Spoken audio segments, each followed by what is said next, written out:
I remember that night like it was yesterday. I was 34, feeling the weight of my long hours on the road. I was driving a shipment just like I had so many times before. But something felt off. I set off around midnight, under the cover of darkness, the air in the cab thick with fog and tension. The roads were winding and my headlights cut through the mist. It was quiet, except for the low hum of my engine. Anxiety gnawed at me, making my heart race with every turn. I hadn't checked the weather, and the chill caught me by surprise. It crept in like a shadow. Around 2 in the morning, I began to hear something through the radio. At first, just static. Then I thought I heard a voice. "Help me, please." I shook my head, thinking it was some old recording, maybe a prank, but unease settled in my stomach. I glanced in the mirrors, feeling like someone was right behind me. I pressed on, telling myself it was nothing. After an hour, my GPS started acting weird. It led me off course, showing tracks I didn't recognize. It flickered like it was alive, twisting my gut into a knot. I pushed the gas pedal down, wishing to see something familiar. Then I saw them. Shadowy figures dotted between the trees just for a moment. I rubbed my eyes, sure I was just tired. I told myself to just keep moving. Each mile brought more broken cars lined along the road, dusty and old. I stopped at one, hoping to find someone, anyone. It was empty. My heart pounded and I called out, "Hello?" Only silence met me. I was ready to turn back, but what lay behind was just as scary. I couldn't shake the feeling that the shadows were watching. The hairs on my neck stood up. I felt trapped, caught in an endless loop of dark roads. The voice from the radio came again, louder now. "Help me!" My breath caught in my throat. Was I going crazy? I turned the volume up, the static roaring in my ears. Suddenly I saw headlights behind me. Relief washed over me. I turned to wave, but when I looked back, there was nothing. Just me and the dark. I felt isolated, drowning in confusion. Then that voice returned, "Why won't you help me?" My heart raced. I couldn't make sense of it. I wasn't sure if I was dreaming or losing my mind. The shadows seemed to wiggle closer, as if they had grown legs and were creeping toward me. I didn't know where I was anymore. I gripped the wheel so tight, my knuckles went white. I noticed the road had changed. The familiar paths were gone, replaced by desolation. All I wanted was to escape, to drive away from whatever was hunting me, but there was nowhere to go. The night felt endless. I could still hear that voice echoing in my head. "Help me." I stared into the fog, waiting for something to happen. But the silence was all I got. And the shadows, they were still there, just out of sight.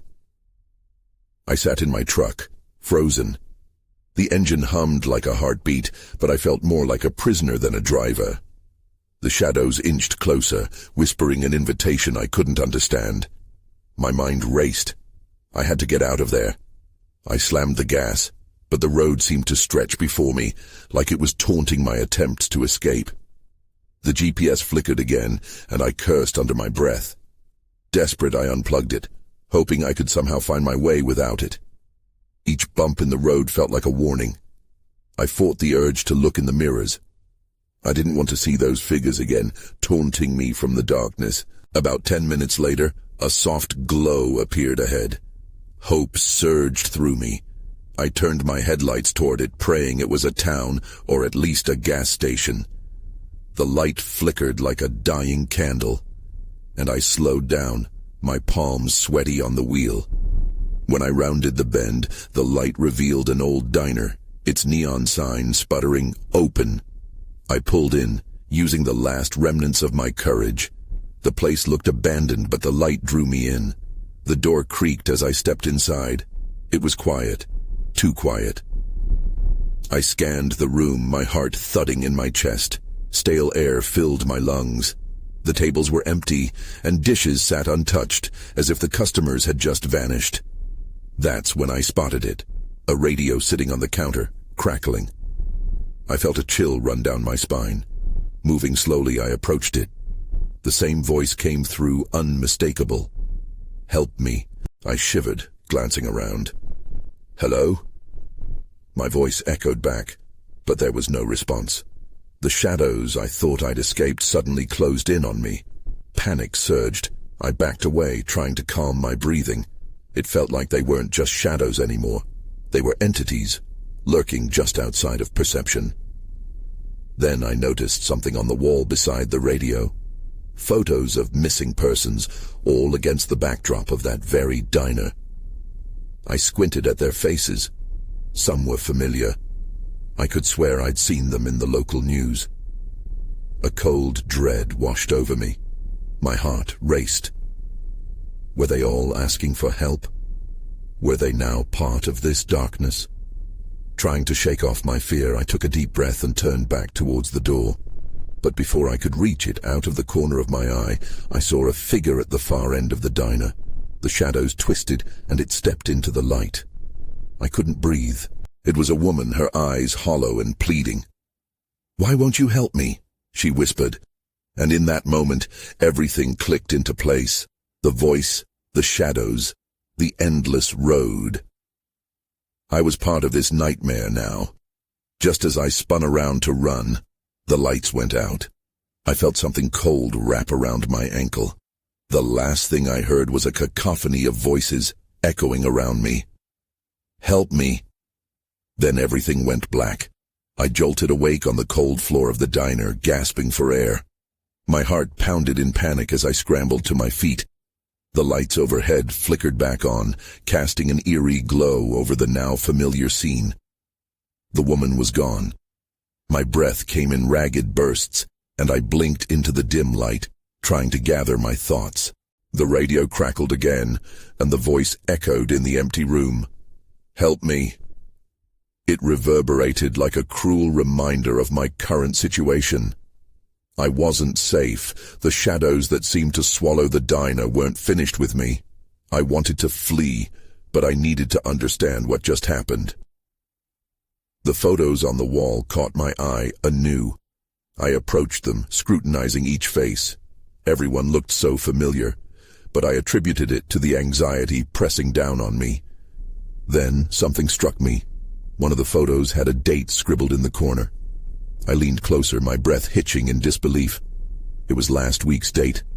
My eyes darted around the diner, searching for answers. I turned back to the radio, every instinct screaming at me to destroy it, but a morbid curiosity held me in place. I picked it up.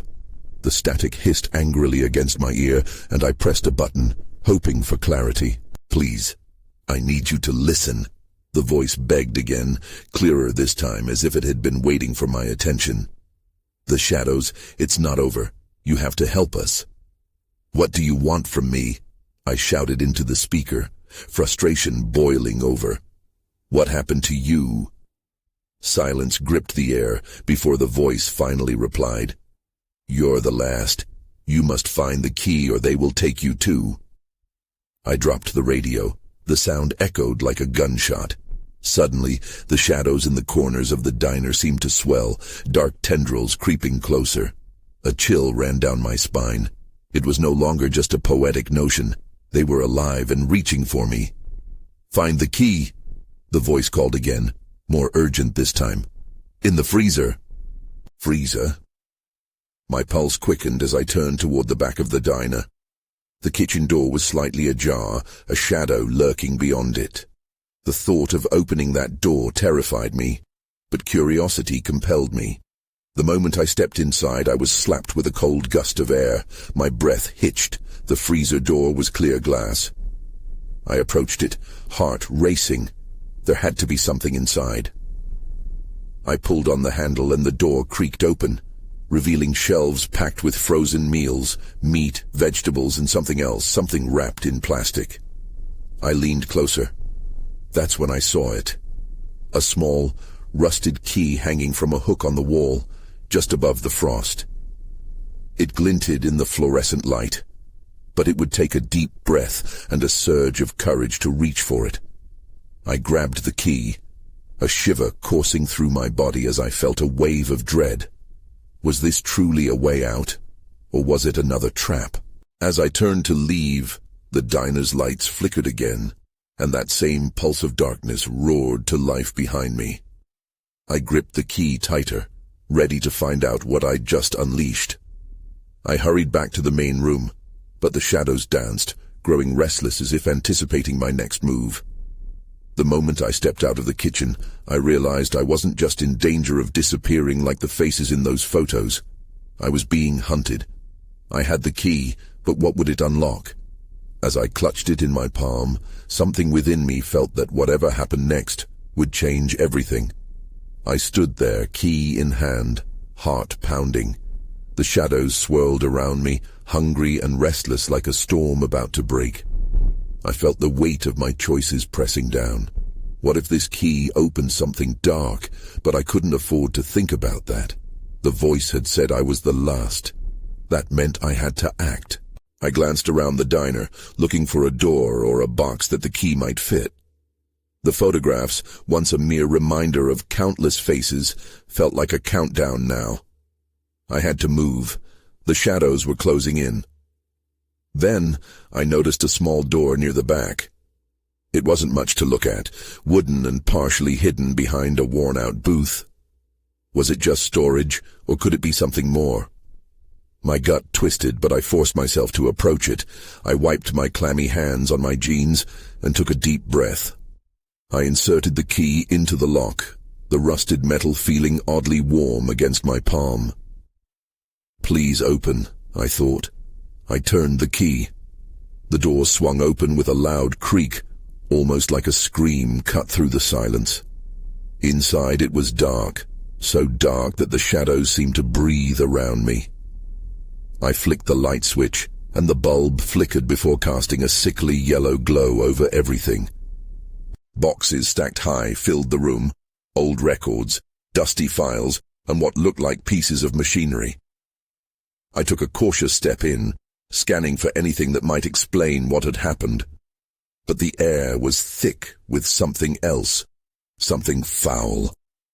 A sense of dread washed over me, and the shadows felt closer now, almost as if they were whispering. "Help us," echoed in my mind, haunting. Then I spotted it, a single metal box sitting on a shelf at the far end. It was locked, but not like the flimsy door I had just opened. This was sturdy, with strange symbols etched into the surface. I approached it, drawn in like a moth to a flame. The key glinted in the dim light. As I knelt beside it, the shadows began to pulse with a sinister energy. I could feel their presence, and it made my skin crawl. I inserted the key into the lock with a trembling hand. Suddenly, a loud crash echoed from the front of the diner. My heart stopped. I froze, the key lodged halfway into the lock. Something was here. It felt wrong to leave the box untouched, but I had to know what was happening outside. I reluctantly pulled the key from the lock and rushed back to the main room. My pulse quickened with each step. I peered through the door and saw a figure barely illuminated by the flickering lights. It stood in the doorway, shrouded in darkness, the shadows wrapping around it like a cloak. I couldn't see its face. It felt as if it was waiting, watching. "Help us," a voice whispered again, echoing from the depths of the shadows. I needed to choose. Stay and find out what the box held, or confront whatever that thing was. My instincts screamed at me to run, but what if I missed the answer I sought? I glanced back at the locked box, knowing time was slipping away. The next move could change everything. I took a step back from the door, my heart racing. The figure stood still, unmoving, but I could feel its eyes on me. I fought the urge to bolt. Curiosity tugged at me stronger than fear. "Who's there?" I called, trying to sound brave, but my voice cracked. The figure remained silent, the shadows dancing around it. My pulse thudded in my ears, drowning out the silence. "Help us."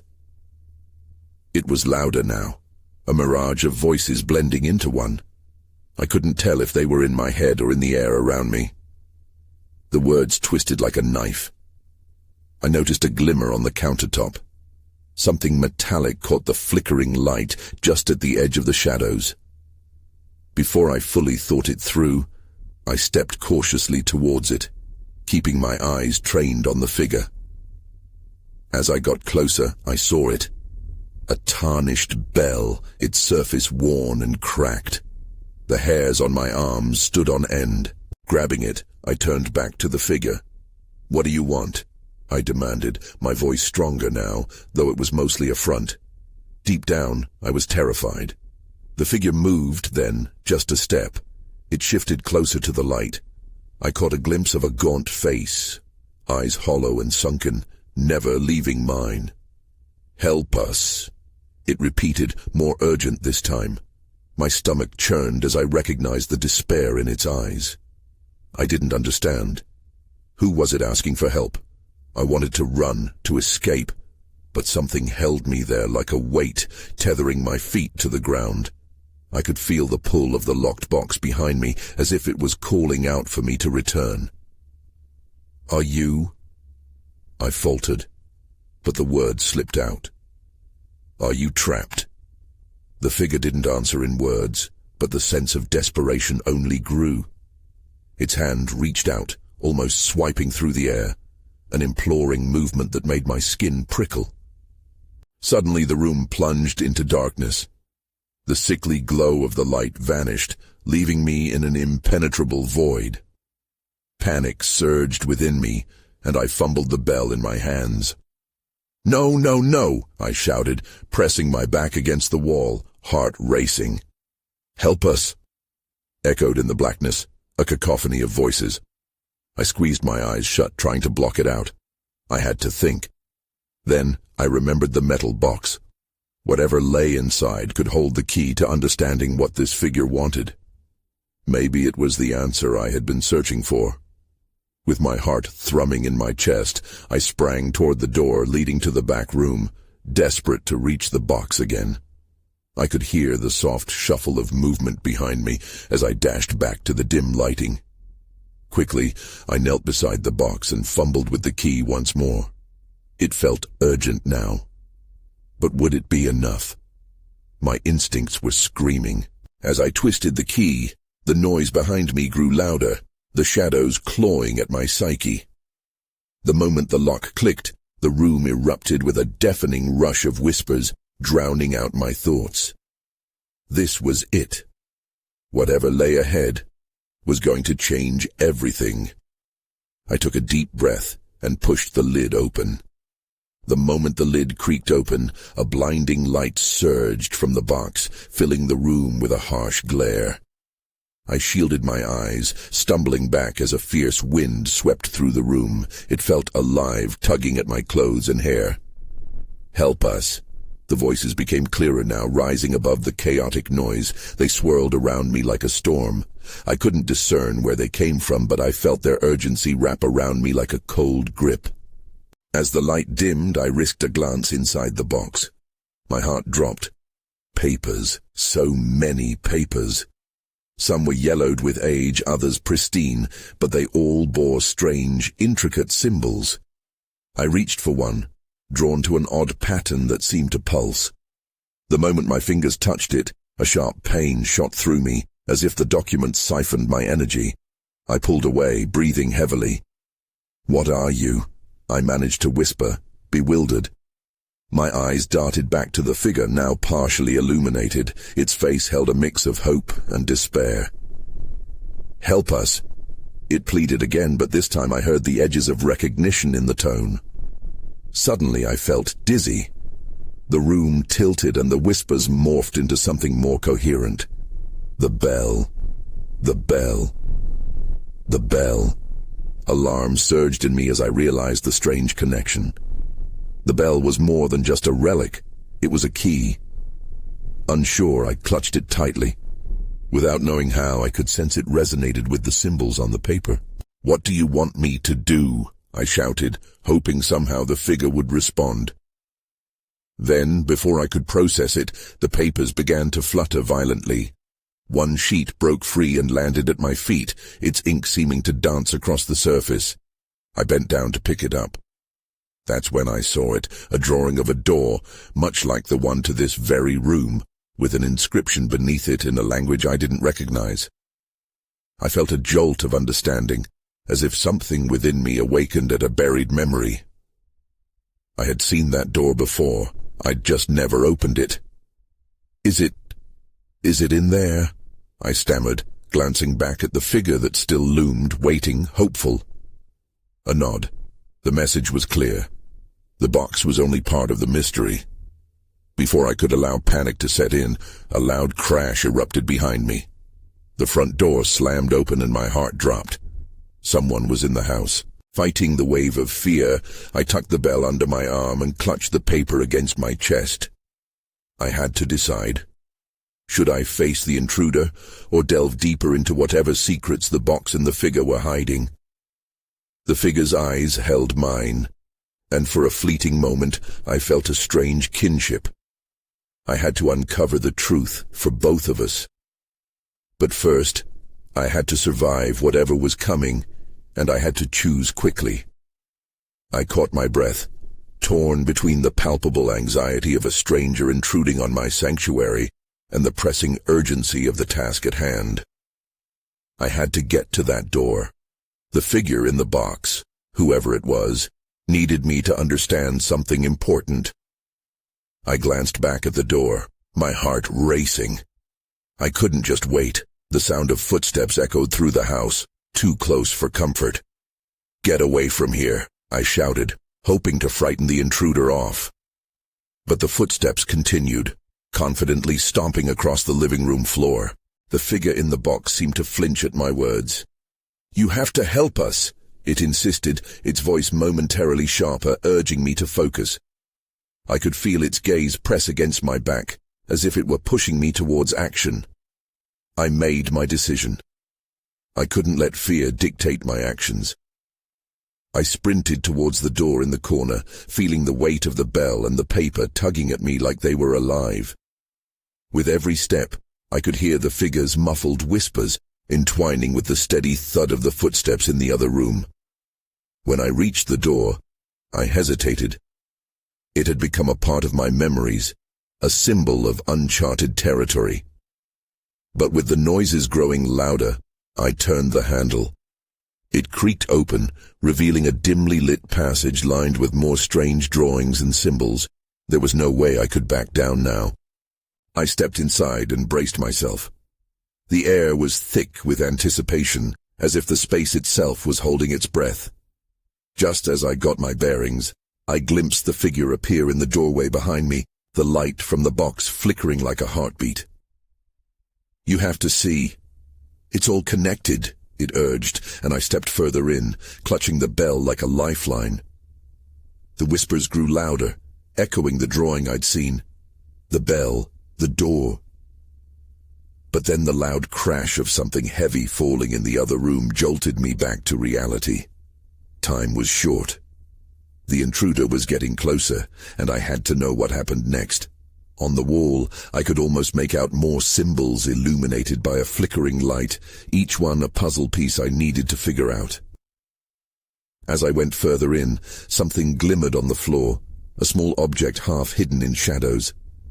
That's when I saw it, another bell almost identical to the one I had. It shimmered strangely, and I felt the pull again. Somehow I instinctively knew it was important. My hand reached for it, heart racing, yet when I touched it, a jolt coursed through me. Memories filled my mind, emotions surged, and just as suddenly, everything went dark. I stumbled backward, breathless, the figure's voice blending with my jumbled thoughts. "Find the key before they find you," echoed in my ears. I could feel them closing in, and I had no clue what awaited beyond the darkness. I gasped as the darkness enveloped me, disorienting and heavy. I blinked hard, trying to grasp where I was. I finally found myself back in the passage, the flickering light from the bell at my feet illuminating the space. But the figure was gone. "Hello," I whispered, my voice swallowed by the shadows. No response. I felt the walls close in and anxiety crawled up my spine. I couldn't panic now, not when I was so close to uncovering whatever connection the box had to everything else. Tentatively, I moved further into the passage, the faint glow from the second bell casting eerie shapes on the walls. My mind raced with possibilities. What key was I supposed to find? And why did it feel like the walls were whispering secrets just out of my reach?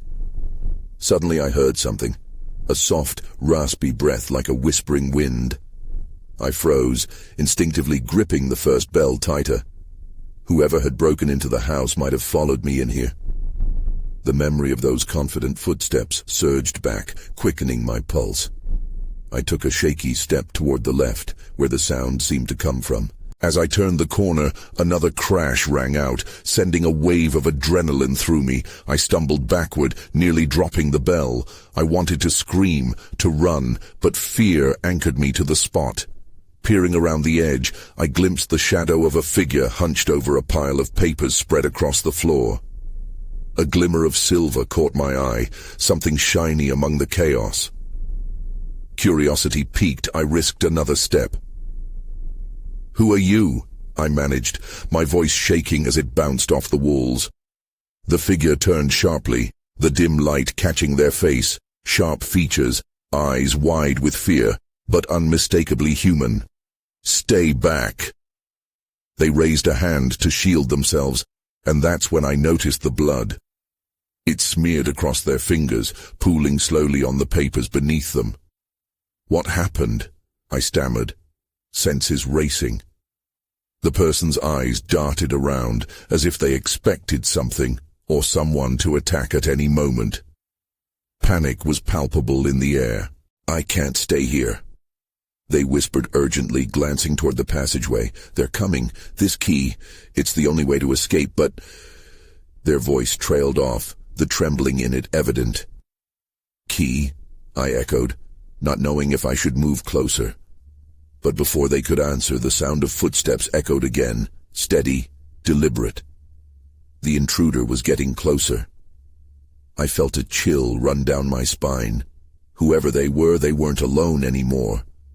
I grabbed the second bell, its power pulsing against my palm, and took a step toward the person on the ground. "We need to move." But just as I reached them, the door behind me slammed open, black silhouettes pouring into the room. My breath caught in my throat. I had to make a choice, fight or flee. "Find the key," the figure urged. But with every ounce of fear surging through me, I realized I might not get the chance. I turned sharply, the shadows swallowing the light from the second bell. The figures that surged into the room were like dark clouds, looming and foreboding. They were close now, and their presence sent cold fear racing through me. The person on the floor shrank back against the wall, their eyes wide with panic. "Get the key before—" Their voice trembled, but I barely heard the end. My focus was split between the looming figures and the chaos surrounding us. I rushed to the pile of papers, heart thudding hard in my chest. I needed to find the key before they closed in. Papers scattered under my fumbling hands. Most were blank, while others were filled with frantic sketches and notes. Everything felt urgent. My senses were on high alert. That was when I found it, a small metallic key that gleamed under a fractured light. I grabbed it, its cool surface a stark contrast to the heat building in my palms. Just as I turned back, the nearest figure lunged toward me. "Run!" I shouted, adrenaline igniting every fiber of my being. I dashed past the figures who were now closing in on the person I had just met. I didn't even look back, fear propelling my feet and keeping my heart racing. I had to make sure I got out. I could hear their shouts behind me. "Stop! Get back here!" I sprinted through the passage, the key clutched tightly in my hand. I could feel breath on my neck, a presence hot and menacing. I couldn't think. I didn't want to think. Ahead, the passage split into 3 darker tunnels. I skidded to a halt. "Which way?" My mind shouted confusion. I hadn't even thought about where I was headed. I glanced back. The figures were still coming. I had to decide. Without waiting for fear or rationale to grasp me, I veered hard to the right, plunging deeper into the darkness. The key rattled against my palm, urging me forward, but fear gnawed at my resolve. I could hear them gaining, footsteps echoing in the narrow space. Was I really going to escape? I pressed on, breathing heavily, the shadows feeling denser with every step. The tunnel narrowed and the walls seemed to vibrate with a sinister energy. I could sense something alive within the darkness. It seeped into my thoughts. What was the connection? Why did I have the key? Then suddenly, I spotted something. A light flickering at the end of the narrow tunnel. Relief washed over me. I dove toward it. As I reached the threshold, a chilling laughter filled the air, and I froze. The figures had stopped chasing. I turned to see them lingering at the entrance, silhouettes cast against the light, eyes glinting with malice. "You can't escape," one of them taunted. "That key won't save you now." I gulped, heart racing. What had I just stepped into? The tension in the air thickened, and an unwelcome realization hit me. I had unlocked something far more dangerous than I ever intended. I stepped into the light, my heart thudding in my chest. The room before me was vast, a cavernous space filled with deep shadows and light that flickered like dying stars. As my eyes adjusted, I saw symbols etched into the walls, the very same designs that had haunted me throughout this nightmarish ordeal. The air crackled with energy, and fear swept over me as I took in the strange environment. I heard the whispers again, resonating off the walls. The cacophony of voices enveloped me as they urged, "Help us." It felt overwhelming, pulling at my sanity, clambering through my thoughts like a feral creature. I had found the key, but I wasn't sure where it was meant to lead me. As I stepped forward, I realized I wasn't alone in this eerie expanse. There were more figures, faces twisted in anguish, their hollow eyes boring into me with longing and despair. My grip tightened on the metallic key, and my mind raced with questions. Were they trapped as the woman in the diner was? What did they want from me? Suddenly the figures began to shift, moving closer, their shadows merging and intertwining like dark smoke. Panic ignited within me. I had to get out. The thought of returning to the group of lurking entities galvanized me into action. Clutching the key, I looked around frantically for a way out. It was then I noticed an imposing door looming at the far end of the room, its surface etched with the same ominous symbols. "Please," one of the figures reached out. "You must unlock the door." The urgency in its voice made me hesitate. "What's behind it?" I asked, my voice trembling. "Freedom, or the end," it whispered, its eyes glistening with tears of desperation. I bit down on my fear, knowing that whatever lay behind that door could very well determine my fate. The silhouettes at the entrance taunted me, their malicious laughter echoing in my mind. With so much at stake, I had to make a choice. I approached the door, the key feeling impossibly heavy in my hand. Would it actually turn? What if I opened a gate to something worse?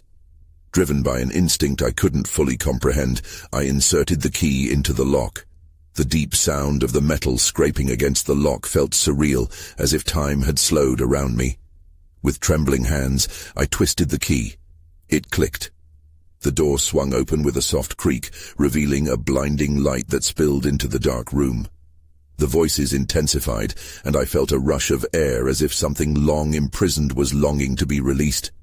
A force pulled me in, and I stumbled forward. Then, the world warped around me. The light engulfed me, drowning out my senses. I braced myself but couldn't tell if I was falling or floating. When I finally landed on the cold ground, I gasped, my lungs filling with crisp, fresh air. I blinked against the brightness, struggling to orient myself. I was outside, free. Confusion took hold. The shadows, the figures, the voices, they were gone, replaced by the stillness of the night. But I felt an echo behind me, a whisper of despair. It lingered, even as I stood on the roadside. I turned back toward where I had just emerged, but all I saw was an old, weathered diner and that accursed road stretching into the darkness. The memories flooded back. The overwhelming shadows, the pleading voices, faces etched in sorrow. I didn't know if I'd truly escaped or if something had followed me. I felt the weight of the key still nestled in my pocket, heavy with questions. Had I helped? Would they be free? A dread settled over me, whispering nagging questions that crept into the depths of my mind. I took a deep breath, clenching my fists. I had survived, but my experience had changed me, marked me in ways I didn't fully understand. I stepped away from the diner and back into the world, knowing I might never return, knowing the fear would linger like a ghost at my back. I moved to a different city after that. Sometimes I wonder if those figures are still there, still waiting for someone to help them. But mostly, I try not to think about it.